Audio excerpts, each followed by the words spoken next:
Hello and welcome back to the Live Reality Game Podcast. My name is Steven, and I'm excited today to talk about Reelfoot. Not the Reelfoot I have been talking about, but here I am today joined by two members of production that talk about the recently dropped Reelfoot applications and talk about some tips and tricks for how to apply for Reelfoot and other Live Reality games. And so, Amos and Trevor, if you want to start and go ahead and introduce yourself, and we'll go to Amos second. Okay, well, I am Trevor, and I am on the casting team for Surviving Reelfoot, and I have been for the last 3 years. And I'll hand it over to our host. All right. So I'm Amos. I am the founder of Reelfoot. I've been doing this. We're going on our 12th year. Hard to believe, but yeah. So we're just going to be talking about, I guess, applying. So your season, I thought one of the things you did well this past season while live streaming is you live streamed the multiple platforms, and I think especially TikTok. I don't know what the numbers were for Facebook or YouTube, but you got a lot of views on TikTok with what you were uploading there. And so there seems like there's a lot of excitement for the next season, which we have to wait a year for now. Yeah, we found an entirely new fan base on TikTok. People are finding us. We've got people applying that found us on TikTok that didn't even know we existed. So I remember Michael O'Rear was there, and normally he's just there to transport people back and forth on the first and last day. But he was there the whole week, and he didn't really have a job. And he was like, what can I do? Like, do you have a TikTok? And I was like, yeah, but we don't really use it. And he was like, do you mind if I post on it? And I'm like, go for it. And he did, and he knocked it out of the park. We've gotten people like thousands of views, and now people are finding us. We actually just did a podcast with the Discovery Park of America, which is a big museum here, that they have a podcast that goes out all over West Tennessee, and that they found us on TikTok. So, they're here in our backyard, didn't even know we existed. So. And so applications dropped, I think, like July 7th. It's been a little bit over a week. How are things looking so far? So we got about we already are at half the amount that we had last year. We're already there after a week. So that's really, really good. The reason why we wanted to do this podcast with you is because not everybody that applies is going to get an interview, but we want people who apply to have the best chance they can to be casted. So we thought we should come on here and tell people kind of what we're looking for, maybe give them some idea of how to apply for a Reelfoot, maybe other LRGs, and maybe to increase their odds of actually being chosen. Because there's so many people that apply, there's literally no way that we could interview every single person. It's just not possible. Yeah, talk to me a little bit. So what makes a good application? First and foremost, we like to, the application itself, doesn't make or break somebody. The video is really kind of where it counts. And really what we want to see is we want to see that person. Anybody can, it doesn't have to have special effects or anything like that. We've seen some great interviews where people are just sitting and talking about themselves. And it's not, you don't have to be the most interesting. You don't have to have the most interest in life, but, you need to be able to convey who you are to us so that we can, know who you are and get ready for that interview. We've got so many people that, we have to, that's kind of, the video is kind of the make or break, but, we got some really good ones. We got some really good applications. So, yeah. I think that if you're going to apply for Surviving Reelfoot, I think that the best piece of advice I can give is to tell us interesting things about yourself and try to stay away from the game stuff, because during the interview, we're going to learn about the game stuff. But, if you come into your video and you talk about how good you are at Survivor and stuff like that, that's not really going to be something that's going to captivate us, because, that's not something that's unique. We want to hear stuff about you, what sets you apart from everybody else, what makes you different from the other hundreds of people that are applying, what makes you unique. And speaking of unique, one of the things we've been focused on the last probably 5 years now is diversity. So if you're someone who's watching this and you're in that pool of people who, I'm really super diverse, then you should consider applying, because that's going to give you an increased odd of getting an interview. So that's something to think about too. Yeah. So go ahead. I was going to say something that Trevor said, people talk about like the game and stuff, like I said, we want to like learn about people and about themselves. And, you know, on the application, we ask, you know, if you've played any past games, if you have, like, you know, how'd you do? So like really the video, we want to know about you. We learn about the past games because most of us on the production team, we watch all the games. So we pretty much already know your game. Like we want to know about you and who you are and, you know, what you bring to the table as you. Yeah, so it sounds like you're interested in the person more than the player per se. So just giving a 2-minute essay of how I play Reelfoot, why did I win Reelfoot, why did I be so good at the game. That's not very And helpful. well, we want people to tell us, you know, like why you may win Reelfoot. I think a lot of it is, you know, going into past games and stuff. You know, we require it's like a maximum of like 3-minute video or something like that. So, you know, we want to know about you as much as possible. As far, you know, people like to talk about their past games and stuff, which there is part of that on the application. And then we also get into that into the interview. So I think a lot of people kind of miss the mark because they focus so much on what they've done in the past and what they would bring into Reelfoot. And, you know, we like to cast, and something that we pride ourselves on is casting, you know, to us, diversity means a lot of different things. And we like to cast a lot of different personalities and things like that. And we want that to show in the interview. So if, you know, people go off and talk about, you know, past games and things like that, we kind of miss some of that personality as well, because every game is different. So we want to know, like, what would you bring to this game? And last season, and I can't say this for sure, but I mean, just from what I've gauged from looking at the field, I think we had the oldest cast of all the LRGs last year, like on average. So we like cast, when he says diversity, we're not talking about, you know, we are talking about POC, but we're talking about, you know, older women, older men, you know, it's not just one, you're not just in a box. If there's something that makes you unique, bring that up in the video. Yeah. And we had 2 people that were like, had a physical handicap as well. So, and both of them were like, I don't know if I can do Reelfoot. That's a hard game, you know? So, you know, it's something that we like to address, that, you know, like it is a hard game, but, you know, we don't make it to where, you know, if it's something that you feel like in the back of your mind, like, I don't know if I can do this, you know, we've had people that have come out and, you know, last year, and I hope she doesn't mind if I use her as an example, but, you know, Nina came in with a cane, and, you know, she had a previous injury, and she talked about that in her interview with you, I believe. And, you know, like had we not needed somebody, a female, we had somebody drop out, and she would have never applied any other way. And then she was like, man, I could really do this. And that's why she never applied. So if you're looking at this thinking this is too physical for me, you know, it's definitely something that, you know, you should at least give a chance to do.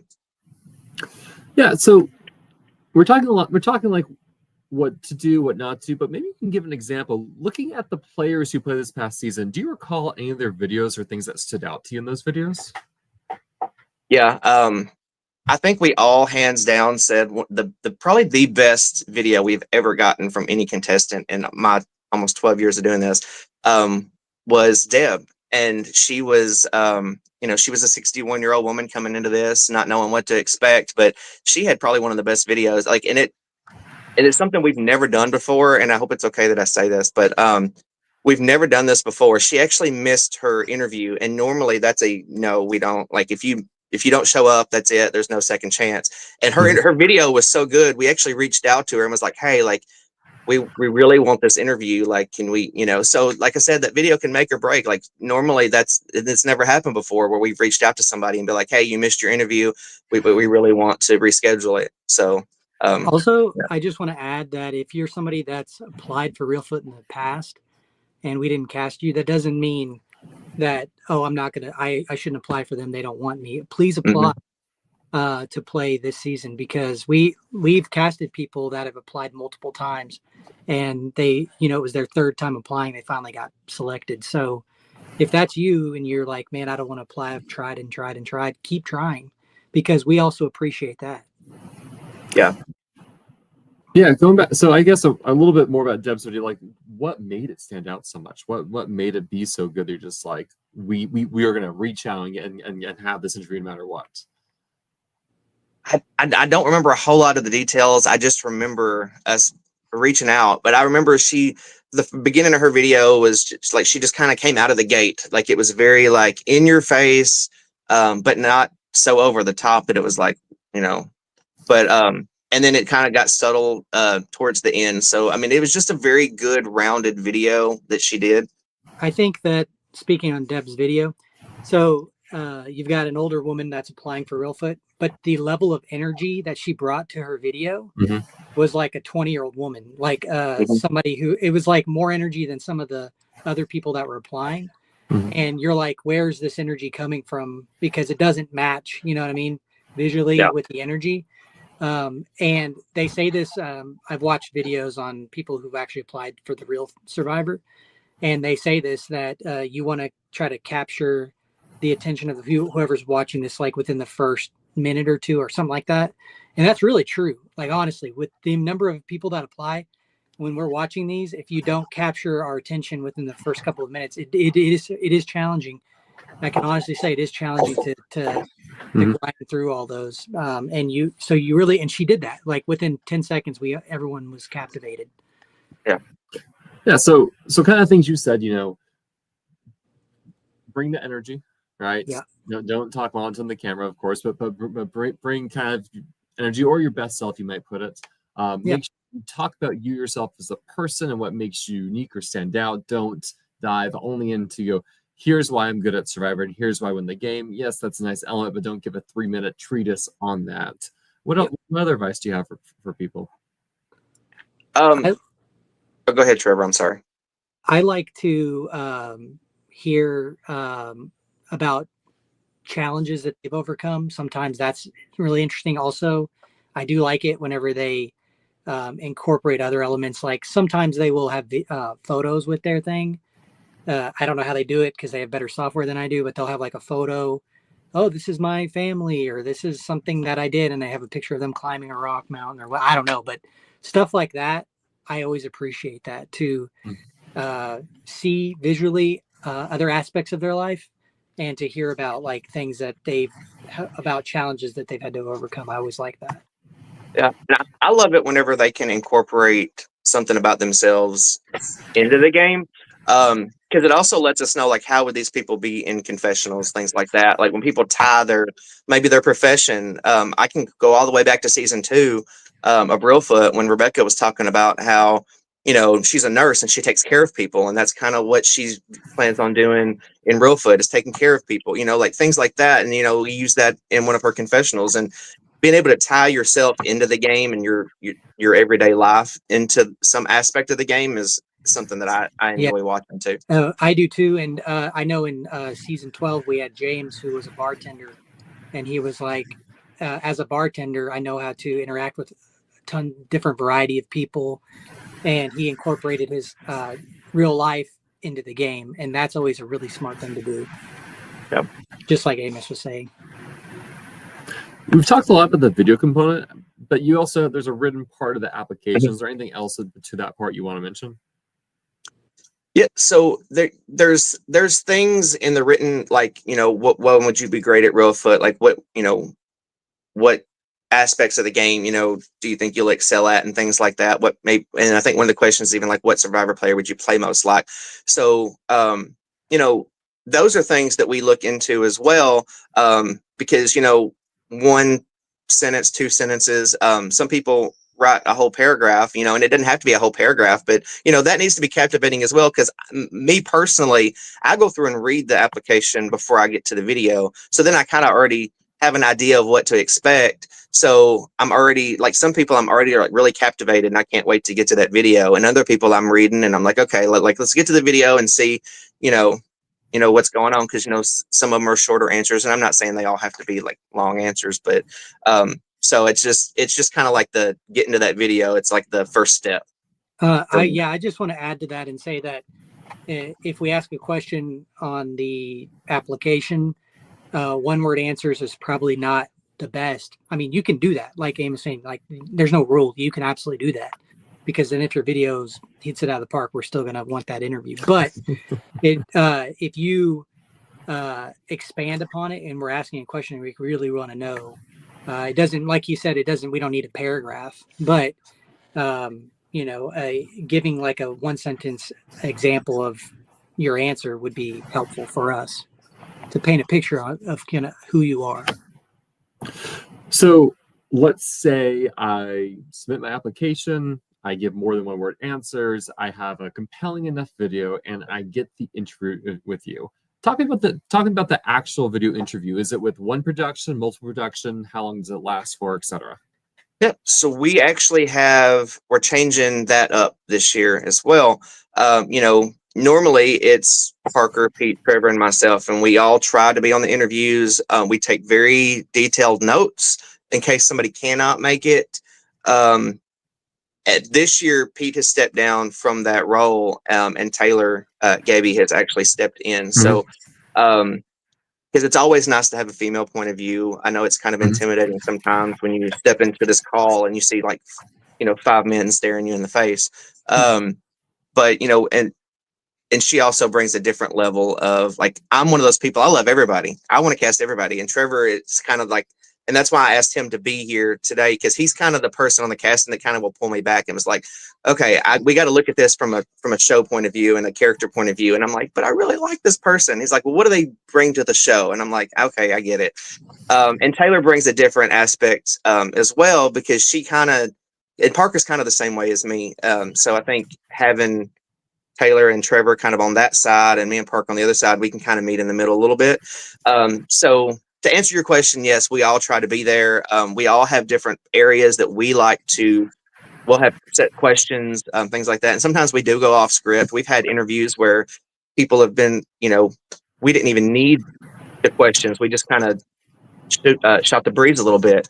But yeah, so we'll each go through our areas and we'll take our notes. And at the end, we'll kind of discuss the interview aspect. So is this 20 minutes, 30 minutes? We block off an hour for them. Wow. Yeah. These are substantial interviews.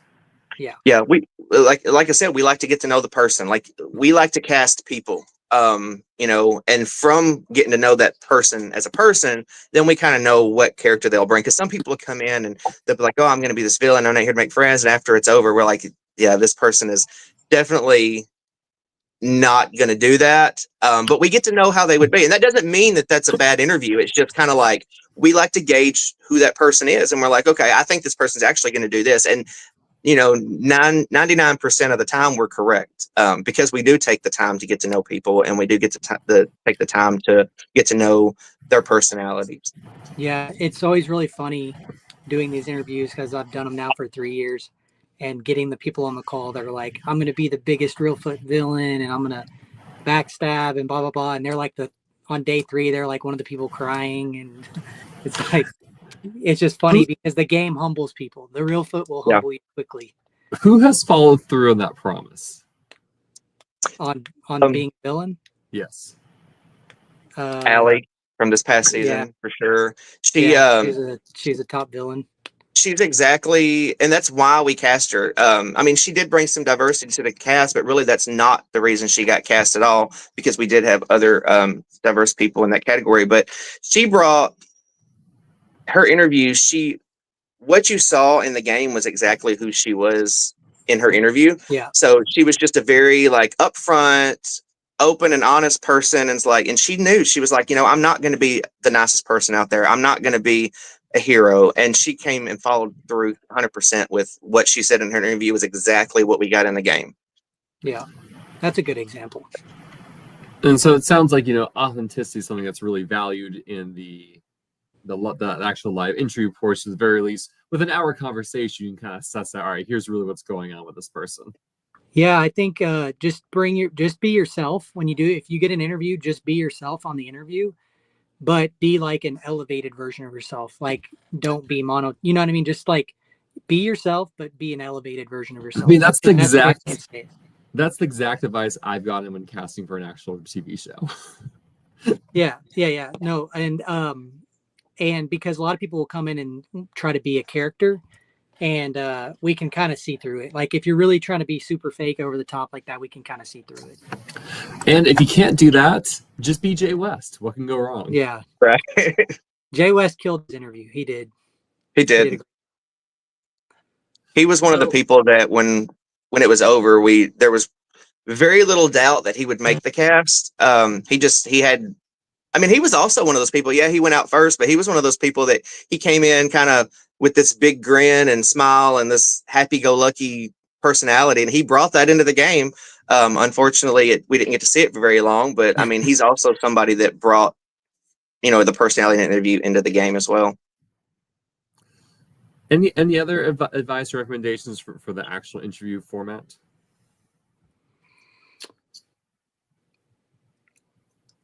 I would say the only thing I would really say is, like, when we ask these questions, like, don't try to just say what you think we would want to hear, because I felt like a lot of people did that last season. We asked a very challenging question. I don't really want to say it on this call or on this pod because I may ask it again, but I asked a very challenging question to everyone who applied, or everyone that was interviewed. Sorry. And a lot of them I felt answered in a way that I wasn't sure that that's really how they would. Is this the question, like, how many people would you kill for something? It did involve death and blood. I think some people have mentioned this question to me in my interviews with them. Yeah, but a lot of people answered a way that I wasn't so sure that they would have answered if the opportunity actually presented itself to them. Yeah, and I would say about 99.9% of the time when people are trying to be something that they think we want to see, their answers start contradicting themselves. And because we all there's 4 different sections to the interview, because we all have our own section. So one section will be answered, and then it's like completely a different set of answers, and another one that kind of ties. And we're like, I don't know, this interview is all over the place. Like, which person is so just be yourself and be open, open and honest, and because it's kind of like when they say, like, eventually your personality comes out on Survivor. It eventually comes out in an hour-long interview as well. So just be honest with us. Yeah, if you get an interview, you have a really good chance of getting casted, because we've had people that will start out that interview and, like, really terrible, and then by the end of it, we all fall in love with the person because if you're on a call with somebody for an hour, you learn about that person. I mean, it just happens. Mm-hmm. And eventually they'll start real timid and shy, and then by the end they're like talking about everything. And so if you get the interview, you're gonna have a really strong chance to be cast. Yeah. There was, in like season 12, Blake had probably, and I've told him this to his face. I didn't want to say his name. I'll say his name, but probably one of the worst interviews. Like, he is not good in an interview. But then, like, once it was over, we had extra time, so we were just kind of shooting the breeze and talking, and we're like, oh, where was this guy in the interview? Like, just being yourself. And I think some people just aren't good in an interview setting, which is why we try to make our, interviews a little bit longer, because some people, it does take them some time to warm up. And sometimes, a lot of times those people get cast. We're like, by the end of the interview, we're like, man, this person started out kind of rocky, but they were really good. And some of those people have been cast before. So just like with Blake, I mean, his whole interview was over, and it was just like, I don't know. And then we started talking and just chatting about, random things in life and this and that. And we're like, okay, like, this guy is pretty compelling. He's just not very good in an interview setting. So, and we understand that as well. So that's why we try to make them as casual as possible. Or you could be like somebody like Carrie, who's probably the best interview we've ever had in Surviving Reelfoot, since we're name dropping. Yeah, she did have a really good interview. When we hung up from her interview, we were like, I don't think there's any doubt she's going to get cast. Yeah. She's probably going to be there. But yeah, she had a really good interview. Like, I think at the end of it, we all picked her as the winner. Yeah, we did. We were all wrong. Yeah, we were. Yeah, she went deep in the game. So I don't know that's the one part of that's the one part we always sometimes misjudge. We're like, I can see this person winning. But yeah, so let's say I submit a compelling application. I have an hour-long interview with you. When could I expect to hear back? Is this something like you're expect to release things like October, November, next January, April? It's a pretty. We're kind of flexible with our time frame, but we do try to let everybody know something by the end of November, first week of December. because we're limited, but there's 4 of us. We have one night per week that we do interviews, and then we kind of try to space, one here, one there if we can throughout the week if we're all available. So yeah, but we tell the people that start interviewing, and we'll start interviewing here in the next like week, 2 weeks, something like that. You have a very long wait. Like, it could be, you may not hear from us for months. So, I mean, the people that get interviewed early, they think that we've forgot about them by the time we get to the casting process because it's been so long. But just bear with us. We have a lot of people to get through. It's what we tell them, and it's so that's all I can say.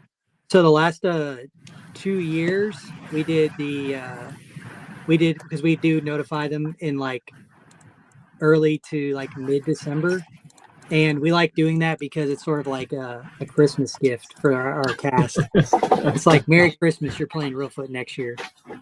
So we kind of like doing that. So if you apply and you get an interview, you should expect to hear something early to mid-December. Yep.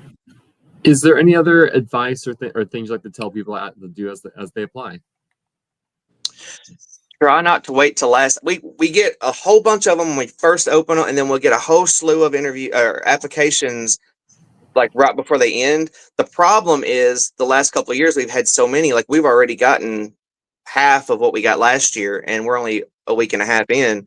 The spots do fill up kind of fast, and there may be some people that get scheduled for an interview we start filling up those spots, and then we have this whole big group of people come in at the end, and it's like they had a really good application, a really good video, but we just don't have the available spots for interviews. And we do try to give extra nights throughout the week here and there if we can, but that's not always a guarantee. So I always tell people, get them in sooner rather than later. And with us getting so many, there's a possibility we may, cut the deadline a little short because there's so many that there's no way we're going to get them all in.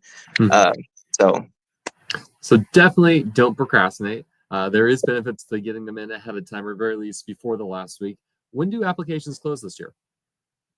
They're set to end at midnight, the August 31st, 11:59. Once September 1st hits, they're closed. But depending on how many we get, if we get so many that we get overwhelmed, like we may close them a little early, which we'll make an announcement before we do that, so like people aren't left hanging. But I mean, we have had to do that in the past. So, but this is the most we've gotten if the pattern continues that we've gotten ever. So the burden of putting on too good of a game, I guess. But yeah, I mean, we love it. We love the interviews. We love to get new people, new faces, and things like that. One thing I can say, like Trevor said, some people we've had apply. We had one guy get cast on like his 5th time applying. It's every cast is a puzzle, and it's all putting. And I know that's very cliche, and everybody says that, but it really is. Once you start looking at people, it's a very like an intricate, every piece has to fit, and some people just don't. There's a couple people that have applied previously that's applied this year already, and I really want to try to fit if I can. So just keep applying, stay with us. Eventually it will happen. It's just unfortunate we can't cast everybody, because I would love to, but we can't. Amos, anything else you'd like to say as we wrap up here? No, just thank you for always, supporting us, and thank you to everybody that's, applied and continuing to apply, and people that, support us. Because, we do this because we love it. And if it wasn't for people like you and the people applying, we wouldn't be able to do it. So thank you.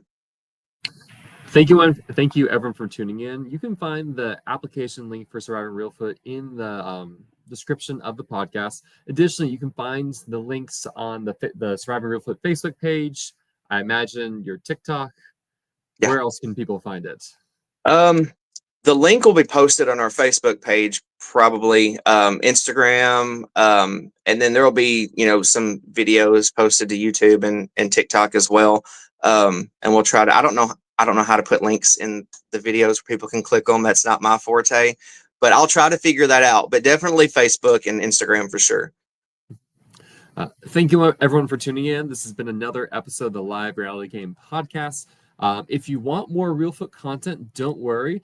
Stop by tomorrow night. I'll be talking to Isaiah, I believe. No, tomorrow night is Kobe and then Saturday is Isaiah, and then next Monday is Sam. So we have some more deep dive coverage yet to come. All right. Thank you. Trevor said his phone died, by the way, so that's why he left.